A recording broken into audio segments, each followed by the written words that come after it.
welcome to my channel. Today I'm going to be discussing the good, the bad, and the ugly when it came to my writing experience for NaNoWriMo. So I'm going to be referencing Angie Belmar's Daily Grind Planner a lot today, just because I use her system of goal setting and categories to set my own goals. So for November, I had 10 goals that I wanted to achieve during November. I wanted to do a daily sweat or stretch session. I wanted to run a turkey trot, focus on family and spending time with both my dog and my husband, as well as plugging back into the writer community because I've been feeling a little bit lonely lately when it comes to my writing and my experience writing. In addition to NaNoWriMo was one of my top 10 goals too, to complete and write 50,000 words throughout the month of November. Do some published author research during November. I've only submitted short stories and poetry to magazines and that sort of thing, so I'm familiar with publishing that way and writing query letters for that, but I've never actually published a book before, and that's something that I'm hoping to do and planning on doing in 2023 is becoming an actual published author with a novel, as opposed to being a published author through magazines and that sort of thing that I'm used to. And then another goal I had was my blog, my YouTube channel, daily posting on social media, as well as gearing up for Camp Luxe end of year giving campaign. So those are a lot of goals that I was trying to accomplish during November. And the key here for me was just trying to make sure that I was hitting on something that was moving 1 to 3 of those on every single day, just to make sure that I was keeping myself accountable and actually getting those goals done. And so I feel like for my sweater stretch goal, which was to exercise every single day, I did exercise a majority of the month throughout November, but I didn't exercise every single day. I am proud of myself for taking my health into account. There are a couple of things that I need to work on. For example, I do believe in rest days, but I do tend to have the habit of when I have rest days, I don't want to get too carried away with those rest days. It's easier for me to keep moving and keep working out rather than taking a full day off and then trying to get started back into the habit of working out. On average, I was working out about like 5 times a week, which is great and that's fantastic and that's awesome for my health. But for my mental health, I wish I had maybe on my rest days taken more walks or done something like yoga or I don't like playing tennis or something along those lines. So that way it is still active, but it's active rest and not so much like, okay, checking a box of like, I'm working out. So that's something that I do want to work on in December, is just getting more consistent with my workouts and just having active rest days as opposed to just completely like zoning out on the couch. Another goal was the turkey trot. If you guys have seen my previous videos, I did record some of the stuff that was happening for the turkey trot. My family, we all flew to upstate New York and we ran a turkey trot. Some of us ran the 2.5. I ran the 4.5 mile turkey trot, which was fantastic. And I'm really proud of myself for that. It's something that started out as a tradition, maybe 6 years ago. Something that I actually started. My husband laughs at me for this. He's just an FYI. He is in full support of my running and fitness goals and every goal that I set my mind to. But he does rag on me for this. He's like, it's not a tradition because you just started it when we just started dating. And I'm like, okay, honey. But it is something that I started doing back in 2016. I was getting into running more and more, and I was like, something that I've always wanted to do is be one of those families that wakes up on Thanksgiving morning and goes for like a turkey trot before they all eat their weight in turkey and pie and things like that. So I floated that idea out to my family, and we all participated that first time. And then every year since then, I have always signed up for some kind of race for Thanksgiving, just to start my day off in a healthy way and feel a little bit more connected with my family, and just start the day off right. So I did complete my turkey trot. I ran the 4.5-mile turkey trot in Webster. The only thing I didn't like about that run was I was expecting water stations, and that actually severely impacted my performance overall, because by mile 3, I was like, okay, I need water. There is no water, as well as, and so mile 3, I was feeling lightheaded. I wasn't feeling great. And then in addition to that, I didn't feel my body properly the morning of the race. So I'm used to running like 8 a.m. 5Ks and 10Ks. And this was a 10 a.m. 4.5-mile run. So I should have snuck in a banana before I ran. I should have planned for that a little bit better, but I didn't. So again, because of the lack of the water and the lack of proper fuel, by mile 3, I was not feeling great. So I did walk for maybe about a minute or two during the turkey trot at certain points, just because I was not feeling well. And also there was this weird trail run like at the end with like mud and roots, and I was like, no, I am not running down that and tripping down and hurting myself. So just a couple of times where I just walked. So it wasn't as great as I was hoping, but I did it with family. I still got up and I ran, and I still gave it my all. And I'm really proud of myself for doing my turkey trot, and that goal is completed. For family, my family goal, I really wanted to spend more time with my husband and spend more time with my dog. I feel like between all of my goals and my work, I want to make sure that I'm not neglecting my family. And this extends to my parents, my overall family in general, but mainly my husband and my dog, because those are the two that I see on a regular basis. So I want to make sure that the time that I'm spending with them is quality time. And I feel like I managed to do that very well during November, especially with the holidays, because it kind of forces you to take a break and just spend time with family, which is great. But the one thing is, so my dog is a border collie, and I'm trying to spend more time with her. And it's difficult because she gets up in the mornings and she wants to go.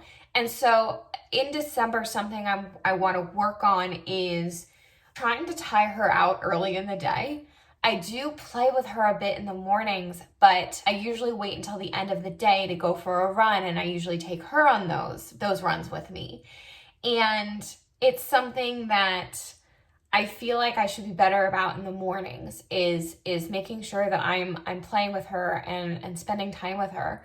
And it's easier said than done. That's something that I really need to think through as I move into December. But overall, I felt like my family goals were achieved, and I'm really proud of myself for taking time out of my busy schedule to spend time with both my husband, my dog, and then also my entire family for Thanksgiving. For the writer community, I feel like I almost made this goal.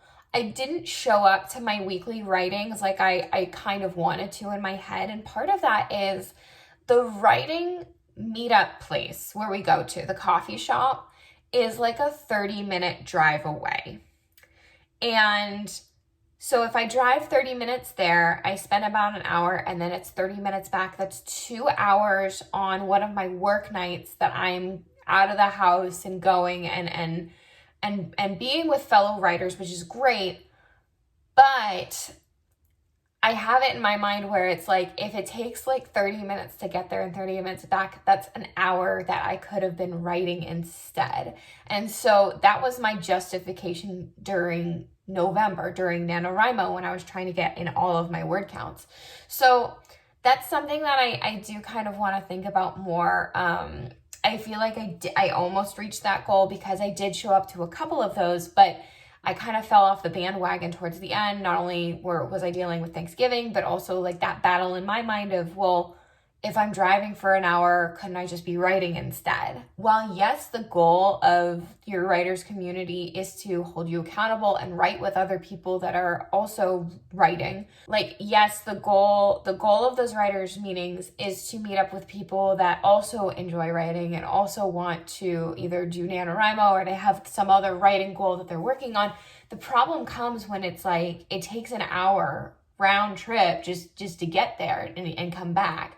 And so instead of viewing that as, I don't want to say this like horribly, but as a quote unquote a waste, I want it to be, I want to make sure that I'm getting that writer community feel while still having it be a reasonable time frame for me. So I don't know if this particular writers group is going to work out. So I might need to either message them or work out a different arrangement with a different group. So I'll figure that out, but that's something that I want to think about more. So I did almost achieve that goal. For NaNoWriMo, I knocked that goal out of the ballpark. I wrote over 50,000 words over the course of the month, which was my goal, and I still had my sanity intact while also making sure that I was taking care of all of my other goals and my health and my well-being. That was very much so a huge goal for me, was to get through NaNoWriMo, to achieve that goal, but also still feel like me by the end of it and not feel like, okay, I'm exhausted now, I'm spent, I can do no more, I need a week, a month off. Like, I didn't want to feel like that by the end of NaNoWriMo. And I currently don't. Like, I'm still writing regularly. I'm not striving for about 2,000 words every day now, but I am continuing my writing journey, clearly. And it's really good for me to continue that writing, and I don't feel exhausted from trying to write. So yes, I accomplished my NaNoWriMo goal.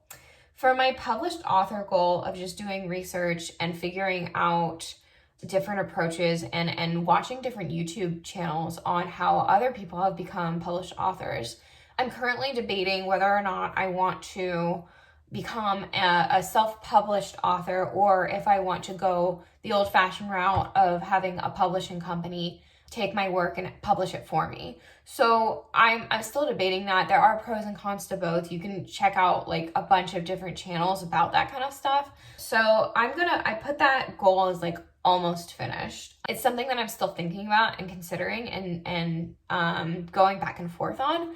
So almost finished that goal of determining whether or not I'm going to go through with self-publishing or going the old-fashioned route.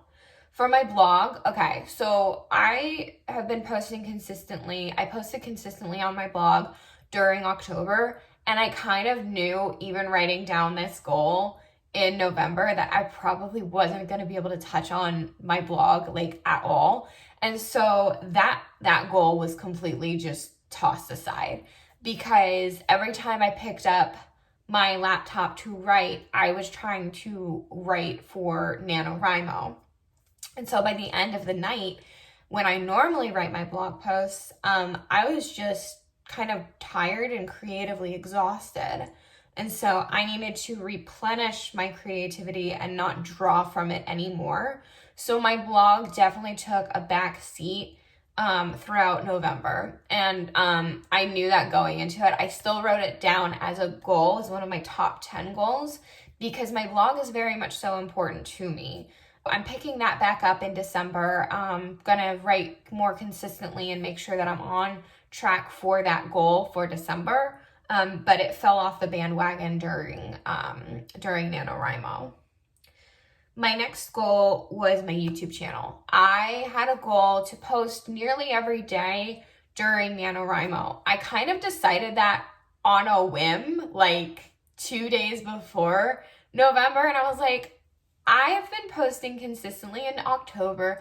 Maybe I should try posting consistently in November, because I know other people were like doing NaNoWriMo diaries and NaNoWriMo vlogs and things like that. And I was like, I want to do this, but I wanted to do my version of it, where I show you guys a bit of my day, and then I kind of sit down and talk with you guys, or sometimes I just didn't feel like talking at all. There are days when I have nothing to say, and that's okay. But I feel like I accomplished that goal of posting regularly during November. I did not post every single day like I originally thought I wanted to, especially as the holidays came around and I wanted to just enjoy time with my family. And then last but not least, my Camp Luck goal was to just get started on their giving campaign and really ramp up for that.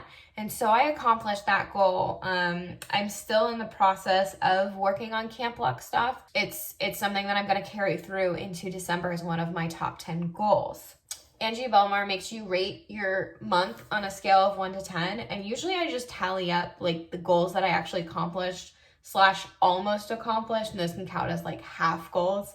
I gave myself a 7 out of 10 ranking. And that doesn't mean like I failed in any way. If you accomplish 10 of your goals every single month, if you check off those boxes every single month, then you will have accomplished 120 different goals by the end of the year. So if you only accomplish 1 goal per month, that is 12 goals that you will have accomplished in a year, like thanks to your hard work and dedication and your consistency. So I view this as a huge win. 7 out of 10 goals completed is fantastic. And I'm really proud of myself. So I'll talk with you guys a little bit more tomorrow about my December goals and what I have planned for the next month in terms of, okay, NaNoWriMo's over, but that doesn't mean my writing goals are complete. I'm going to continue to push forward into December, and I look forward to sharing those goals with you guys. That's all for me. Thank you so much for watching. If you like this video, please give it a thumbs up and subscribe to my channel. Bye, y'all.